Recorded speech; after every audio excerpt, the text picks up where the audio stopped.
quand même mais Al-Amine loolu dafa àndoon ak Ousmane Sonko ci mbir mi. dama la wax sànq benn Al-Amine loolu dafa waxoon dafa ne woon moom li Ousmane Sonko wax yëpp dëgg la. waaw mais c'était son point. waaye léegi waa déet d'accord naa mais léegi Amine Lo moom Bassirou Diomaye Faye mois boobu mi ngi xippi ay bëtam di xool. Aliou. est-ce que wax na. il était spectateur passif. il était spectateur passif. président de la République. loolu moom dëgg la loolu moom dëgg la man moo damay 100%. dëgg mu leer rek pour ñu xam ne ñun comprendre nañu affaire bi ndax moom ci boppam moo waatoon. très bien Bachir. moo waatoon mais de dama lay dimbali ci benn waaw. affaire xam nga sànq nee naa la demal nga bàyyi xel conseil des ministres bu mercredi passé. C'est bàyyi très ko xel important. rek. waaw très bien ak décision yi fa jógee Bachir. yéen ñëpp nag bàyyi leen ko xel ngeen déglu parce que man dama jël sama temps topp ko ba mu jeex. waaw. moo tax ma leen ñu ngi koy doog. lu ñu c'est vrai que déglu aussi ci conseil communiqué conseil des ministres. Yeah. dinañ parce que xam, loolu mooy président fi mu bëgg a jëm voilà ak ci li mu nekk. décision mun yi nga ci am mais xalaat loolu nii dafa rek am mais lu président ci boppam bu ubbee gémmiñam may xool ci télé bi mu wax. waaw boobu lay gën a c'est leer. différent. non boobu moom moo doon wax ñu bëri mënuñu lire aussi alors Bachir oui s'il vous plaît Bachir ci décision conseil constitutionnel bi ak assemblée nationale bi joxe ultimatum ci révision conseil constitutionnel. semaine non ci passée révision constitution bi. semaine passée fii laa leen wax ni kenn xamul conseil constitutionnel fan la jëm.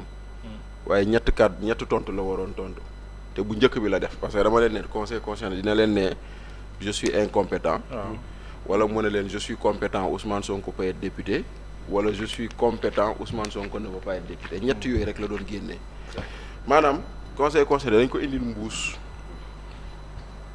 ñu ne ko xool wax ñu ndax lu nekk ci mbuus mi baax na mu ne awma droit laal mbuus mi. voilà surtout. point final. surtout. waaw man dama bokk si ñu jàpp ni waroon na mën a ubbi mbuus mi. waaw man dama bokk si ñu jàpp ni waroon mais moom nee na awma droit laal mbuus mi. waaye nag encore une fois la Kéba Mbaye waxoon ma ko doon fàttali semaine passée laay waxaat moo waxoon même nos erreurs s'imposent à vous même bu ñu juumee sax dogal lay doon. amoo loo ci wax. voilà loolu moo tax sax d'ailleurs waxuma ci. voilà parce que ça sert à rien. même conseil constitutionnel bu juumee sax dogal lay doon amoo loo ci wax. donc loolu boo ko comprendre da ngay ñëw fi nga ne waaw ok léegi nag maintenant nu ko Aïda di rappeler conseil constitutionnel laaj nañ ko fi ndax dàq bi ñu dàq Barthélémy Dias ca assemblée nationale yoon la wala du yoon conseil constitutionnel mu ne je suis incompétent. conseil constitutionnel laaj nañ ko ndax règlement assemblée nationale bureau bi nga xam ne dafa respecté wul parité parce que la parité dañoo ne de façon alternative hommes et femmes. te boo nee le président de l'Assemblée nationale est membre du bureau kon booy appliquer parité bi si président nga koy commencer kon premier vice-président bi jigéen la war a doon warata doon góor ñoom ñu dem appliquer loolu à partir du premier vice-président ñu saisir conseil constitutionnel mu ne je suis incompétent kon nag qui peut le plus peut le moins bu dee dañoo dàq nit mu ne je suis incompétent bu ñu dugalee nit conseil constitutionnel danaan je suis incompétent kan la war a mën a jaaxal logique pour logique. loolu la ñuy wax qui peut le plus peut le moins dàq nañ nit illégalement mu ne mënuma ci àddu dugal nañ nit illégalement mu ne mënuma ci àddu. Ils sont constants dans leur incompétence. Pourtant Bachir pour confirmer la li ngay wax. Oui. Cour d'appel. oui ba mu joxee la même décision. Oui. Barthélémy da ko respecté. mais justement. parce que mais dindi ak premier adjoint bi góor bi. mais waaw mais remplacé justement par jigéen. mais justement. Parce donc que c'est la même organisation. non fii cour nag fii cour suprême la woon fële conseil constitutionnel la woon. waaw. mais dans tous les cas. décision boobu jeex na. waaw chacun peut jubiler. très bien. chacun peut jubiler ah. parce que lu am ba am moo di ni c'est pas nouveau en soi benn. maintenant après aussi ñi doon ne conseil constitutionnel qui se déclare toujours incompétent ñoo nekk di tàccu. voilà. et moi je dis wax naa ko keroog avec Maïmouna quand le conseil constitutionnel prend une décision si moi je m'attendais à une autre je me plie je suis pas du genre à aller dire c'est des corrompus mais imaginez si la décision était autre. billaay kon coow ji bari.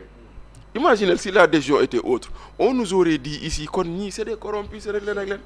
Et on peut aller loin. Oui. On avait suggéré que Oui. la décision ferait autre. oui En disant que opposition bi ci dernière sortie yi. oui Ouais.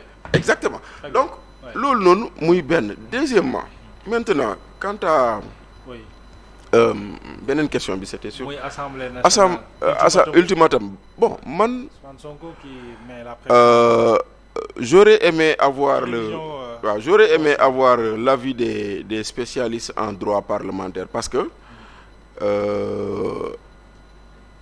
révision constitutionnelle wala proposition de loi effectivement la procédure dafay laaj président assemblée nationale saisir président de la république pour avis léegi nag est-ce que dafa am délai bu ñu jox président pour mu tontu wala est-ce que amul délai mais je pense peut-être que le président a un délai et que pour man ultimatum boobu ñu joxe c'est parce que c'est à l'expiration du délai s'il n'y a pas de réponse la loi permet à ce que l'Assemblée continue procédure bi parce que tey jii bu ngeen seetloo ba ñu jëlee règlement intérieur ci présidence Amadou Mame Diop ba ñu saisir président de la République pour mu promulguer ko il n'avait pas promulgué ba délai bi jàll et après la promulgation était de fait parce que yooyu noonu ay mécanismes la yoo xam ne waaw ay mécanismes la yoo xam ne dañ ko def de sorte à ce que les institutions ne soient pas bloquées en soi pour man ce n'est pas un ultimatum c'est une procédure normale boo xam ne bii nii si le délai passe et que le président ne répond pas l'Assemblée peut continuer. En tout cas on suit de très près cette situation. Omar waaw lu tax lii li tax muy précipitation bi. waaw pression bi di am nii. dafa am lu tax. et voilà xoolal en fait le président de la République a 8 jours pour répondre c'est un délai sur 8 ans merci beaucoup am na ko ma léegi. 8 jours 8 jours bu 8 jours boobu jàllee ça dépend de kañ lañ ko saisir xaw ma mais 8 jours yooyu bu jàllee mais l'Assemblée déroule. Très bien Omar. Voilà. C'est-à-dire man fi ñuy yóbbu tey moo ma metti. fi ñu yóbbu. dañ ko dépassé woon ci réew mi. fan la ñuy yóbbu. oui c'est vrai. c'est-à-dire fi ñu régime bi yóbbu tey gàcce la ci réew mi sunu démocratie dafa dépassé woon fii ñii ñëw yóbbu ñu waat foofu Sonko a menacé a mis la pression jusqu'à l'accession de passer au pouvoir. Aujourd'hui, il veut remettre cette même pression comme la une de la tribune. waaw tribune moom ñëw na ci bu yaatu. lan la wax Sonko.